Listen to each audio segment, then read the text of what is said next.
उन पूर्वजों की कीर्ति का वर्णन अतीव अपार है। गाते नहीं उनके हमी, गुण गा रहा संसार है। वे धर्म पर करते निछावर, दृढ़ सम्मान शरीर थे। उनसे वही गंभीर थे, वर वीर थे, ध्रुवधीर थे। उनके अलौकिक दर्शनों से दूर होता पाप था, अति पुण्य मिलता था तथा मिटता हृदय का ताप था। उनके उपदेश शांतिकारक थे, निवारक शोक के। सब लोक उनका भक्त था, वे थे हितैषी लोक के। लखते थे अघ की ओर थे, वे अघ लखता न उन्हें। वे धर्म को रखते सदा थे, धर्म रखता था उन्हें। वे कर्म से हो कर्म का थे नाश करना जानते, करते वही थे जिसे कर्तव्य थे वे मानते। वे सजग रहते थे सदा, दुखपूर्ण तृष्णा भ्रांति से। जीवन बिताते थे सदा, संतोष पूर्वक शांति से। इस लोक में उस लोक से सुख पाते न थे, हंसते हुए आते न थे और रोते हुए जाते न थे। जिनकी पूर्ण सुगंधि से इंद्रिय मधुगण थे हिले, रुद्राक्ष सरजित वर जहां पर नित्य रहते थे खिले। लहरें उठाने में जहां व्यवहार उनका मारुत लग्न था, उन्मत्त आत्मा हंस उनके मानसों में मन था। ये इस नियमों को कभी अवहेलना करते न थे, सन्मार्ग पे चलते हुए वे विघ्न से डरते न थे। अपने लिए वे दूसरों का हित कभी न हरते थे, चिंता अपूर्ण अशांति पूर्वक वे कभी मरते न थे। वे मोह बंधन मुक्त थे, स्वच्छंद वे स्वाधीन थे। संपूर्ण सुख संयुक्त थे, वे शांति शिखरासीन थे। मन से वचन से कर्म से वे प्रभु भजन में लीन थे। विख्यात ब्रह्मानंद नंद के वे मनोहर मीन थे। उनके चतुर्दिक कीर्ति पट को है असंभव नापना, कि दूर देशों में उन्होंने उपनिवेश की स्थापना। पहुँचे जहाँ वे अज्ञात का द्वार जाने रुक गया, वे झुक गए जिस ओर को संसार मानो झुक गया। वर्णन जिन्होंने जिस विषय का किया पूरा किया, मानो प्रकृति ने ही स्वयं साहित्य को रच दिया। चाहे समय को गति कभी अनुकूल उनके हो नहीं है, किंतु निश्चल एक से सिद्धांत उनके सब कहीं। वे मेदनी तल में सुकृत के बीज बोते थे सदा, पर दुख देख दयालुता से द्रवित होते थे सदा। वे सत्वगुण शुभ्रांशु से तम ताप खोते थे सदा, निश्चित मन विहीन सुख की नींद सोते थे सदा। वे आर्य ही थे जो कभी अपने लिए जीते न थे, वे स्वार्थरत ही मोह की मदिरा कभी पीते न थे। संसार के उपकार हित जब जन्म लेते थे सभी, निश्चय होकर किस तरह से बैठ सकते थे कभी। ये कविता हमने अपने पूर्वजों के ऊपर सुनाई है। और जय श्री राम। मैं विपिन सिंह राजपूत, हिंदू एकता समिति से। ये कविता सुनाने का हमारा एक ही मकसद था। मैं शुरू से आप लोगों को, सभी हिंदू भाइयों को बार बार एक ही चीज़ कह रहा हूँ कि जब तक हम एक नहीं होंगे, तब तक आए दिन हमारे महान पूर्वजों पर, हमारे वेदों पर, हमारे धार्मिक ग्रंथों पर, हमारे देवी देवताओं पर, इस समाज में ऐसे कितने मादर जात बैठे हुए हैं जो इस फिराक में रहते हैं कि मुझे कब कौन सा मौका मिले मैं हिंदू देवी देवताओं का अपमान करूं, हिंदू देवी देवताओं के पूर्वजों का अपमान करूं, जिससे मैं अपनी राजनीतिक रोटी सेक सकूं। अभी एक ताजा मामला राजस्थान का है। नागौर के सांसद महामादरजात हनुमान बेनीवाल, नाम तो साले का हनुमान है, लेकिन करनी जो है निशाचरों की है। नाम रख लेने से उसकी करनी नहीं बदलती है।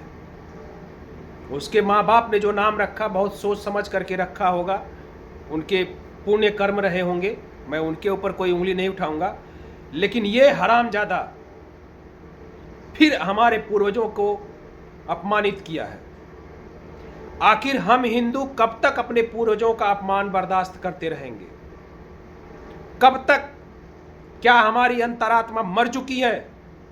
हम अपने हिंदुत्व के लिए, अपने धर्म के लिए, अपने महान पूर्वजों के लिए एक नहीं हो सकते? अगर नहीं हो सकते तो डूब के मर जाओ तुम लोग। ऐसे हिंदू होने से अच्छा है कि डूब के मर जाओ।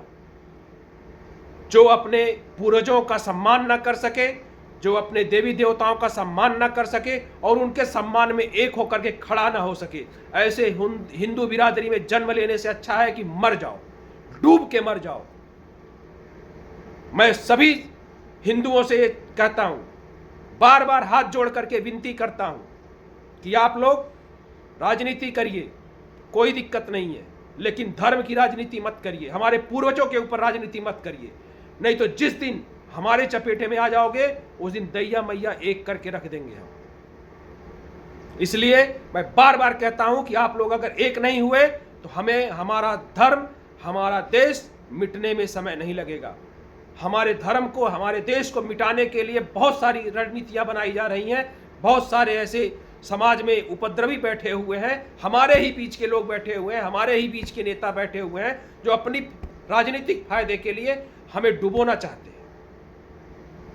हनुमान बेनीवाल साला कुत्ता जो अपनी औकात भूल गया कि वो किस पीढ़ी से आता है, उसके पूर्वजों की पीढ़ी क्या है, उसके पूर्वजों की इतिहास क्या है, वो साला आज हमारे इतिहास के बारे में उंगली उठा रहा है।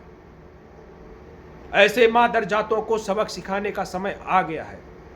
और एक समय यह भी आ गया है कि हम किसी पार्टी विशेष को लेकर के नहीं चलेंगे। जहां पे हमारे हिंदू देवी देवताओं का, हमारे पूर्वजों का सम्मान नहीं होगा, हम किसी भी पार्टी का सपोर्ट नहीं करेंगे।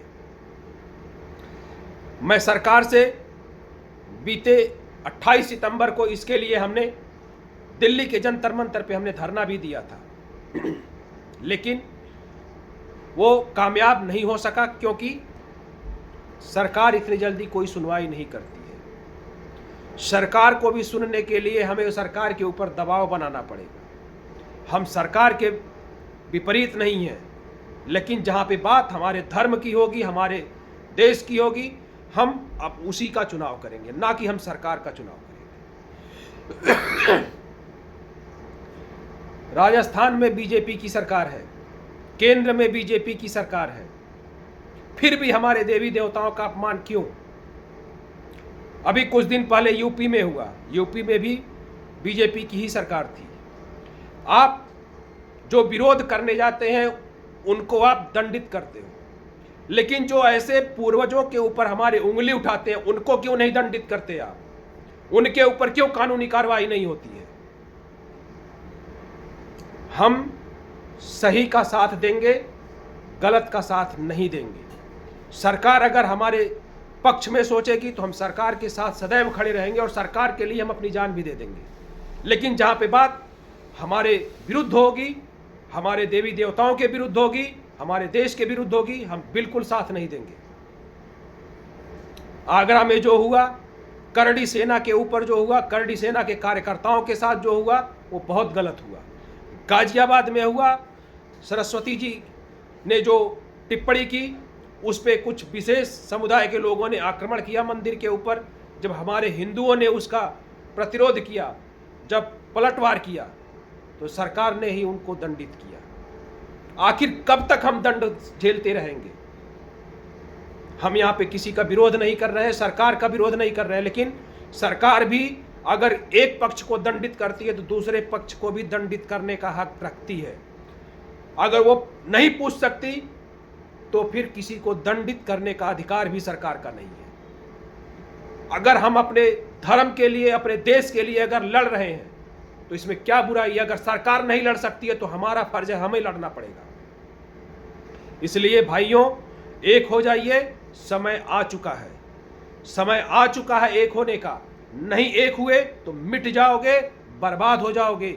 ना देश रहेगा, ना धर्म रहेगा, ना तुम्हारा परिवार रहेगा, ना तुम्हारा मकान रहेगा, ना तुम्हारी जमा पूंजी रहेगी। सब कुछ लूट के लेकर के चले जाएंगे, फिर हाथ मलते रह जाओगे। इसलिए एक होने का समय है। मिल करके ऐसे कमीनों का विरोध करिए, और इस तरह से विरोध नहीं, शब्दों से विरोध नहीं होगा, क्योंकि ये ऐसे कुत्ते हैं कि अगर आप डांट के भगाओगे तो पलट के फिर आएंगे। जब तक आपके हाथ में डंडा नहीं होगा तब तक ये मादरजात सुधरने वाले नहीं हैं। हनुमान बेनीवाल जैसे, रामजी सुमन लाल जैसे, ऐसे बहुत सारे मादरजात इस समाज में पैदा हुए हैं जो सिर्फ अपनी राजनीतिक फायदा के लिए कुछ भी करने को तैयार है। हम बार बार कहते हैं, अभी भी कह रहे हैं, आगे भी कहते रहेंगे, बार बार जगाते रहेंगे, बार बार धक्का देते रहेंगे, लेकिन कुछ फर्ज आप लोगों को भी निभाना पड़ेगा। जो नहीं निभा सकता है वो डूब के मर जाए, मैं खुल के बोल रहा हूं। जो हमारे साथ नहीं खड़ा हो सकता मत खड़ा हो, लेकिन अपने देश और धर्म के साथ वो खड़ा जरूर होना चाहिए उसको।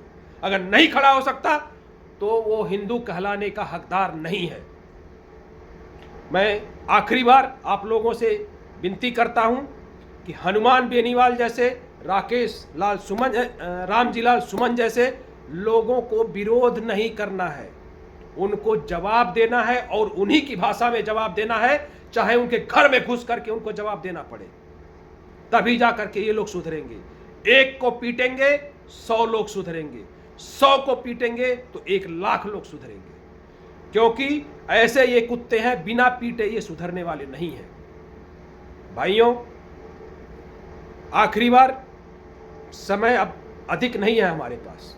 2047 का जो टारगेट उन लोगों ने फिक्स किया हुआ है, उससे पहले अगर एक नहीं हुए तो कोई कुछ नहीं कर सकता है। ना हम चिल्ला के कुछ कह सकते हैं, ना कर सकते हैं। अगर कर सकते हैं तो आप लोगों के साथ से ही कर सकते हैं। अगर आप लोग साथ नहीं दे सकते तो बोलिए, जवाब दीजिए ऐसे लोगों का, तब जा कर के कुछ बदलाव आएगा। बदलाव लाने के लिए हमें एक होना पड़ेगा। एक होइए, मजबूत होइए, जागरूक बनिए, और देश और धर्म के लिए स्वार्थ मत देखिए, एक होकर के जवाब दीजिए। यहाँ पर यह मत देखिए कि मेरे साथ नहीं हुआ, उन्होंने, हमारे पूर्वज, फलाने के पूर्वज ने किया। राजपूत के पूर्वज के ऊपर उंगली उठाई गई है, ब्राह्मण के पूर्वजों के ऊपर उंगली उठाई गई है। ये कोई बटा हुआ नहीं है। समाज जो होता है, सबको मिल करके एक साथ समाज का निर्माण होता है। समाज में राजपूत भी होते हैं, ब्राह्मण भी होते हैं, वैश्य भी होते हैं, शूद्र भी होते हैं, तब जा करके एक समाज का निर्माण होता है। और वो समाज सिर्फ एक है, हिंदू। हिंदू बन करके विरोध करिए, नहीं तो मिट जाओगे। जय श्री राम।